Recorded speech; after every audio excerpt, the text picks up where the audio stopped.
পরিবেশ, বন ও জলবায়ু পরিবর্তন বিষয়ক উপদেষ্টা সৈয়দা রিজওয়ানা হাসান জানিয়েছেন, 1 অক্টোবর থেকে সব সুপারমার্কেট ও 1 নভেম্বর থেকে সব কাঁচা বাজারে পলিথিন শপিং ব্যাগ ব্যবহার নিষিদ্ধ। সেই সাথে 1 নভেম্বর থেকে পলিথিন শপিং ব্যাগ উৎপাদনকারী প্রতিষ্ঠানগুলোর বিরুদ্ধে অভিযান চালানো হবে বলে জানান তিনি। সকালে রাজধানীর মোহাম্মদপুরে এ সংক্রান্ত জনসচেতনতা তৈরি ও পরিচ্ছন্নতা কার্যক্রমের উদ্বোধন করে এসব তথ্য জানান উপদেষ্টা সৈয়দা রিজওয়ানা হাসান। ব্যবসায়ীদের সাথে মতবিনিময়ে তিনি জানান, পলিথিন ব্যবহার নিষিদ্ধ থাকলেও এর অতিমাত্রায় ব্যবহারের ফলে মানবদেহে মাইক্রোপ্লাস্টিকের উপস্থিতি পাওয়া যাচ্ছে, যা থেকে মুক্তি পেতে আপাতত পলিথিন ব্যাগ নিষিদ্ধ করার কথাও বলেন উপদেষ্টা।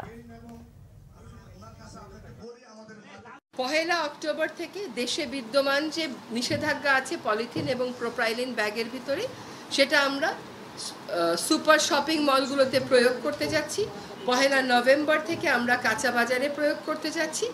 একই সাথে 1 নভেম্বর থেকে পলিথিন যারা উৎপাদন করেন সেখানেও আমরা জোরে আমাদের অভিযোগগুলো পরিচালনা শুরু করব।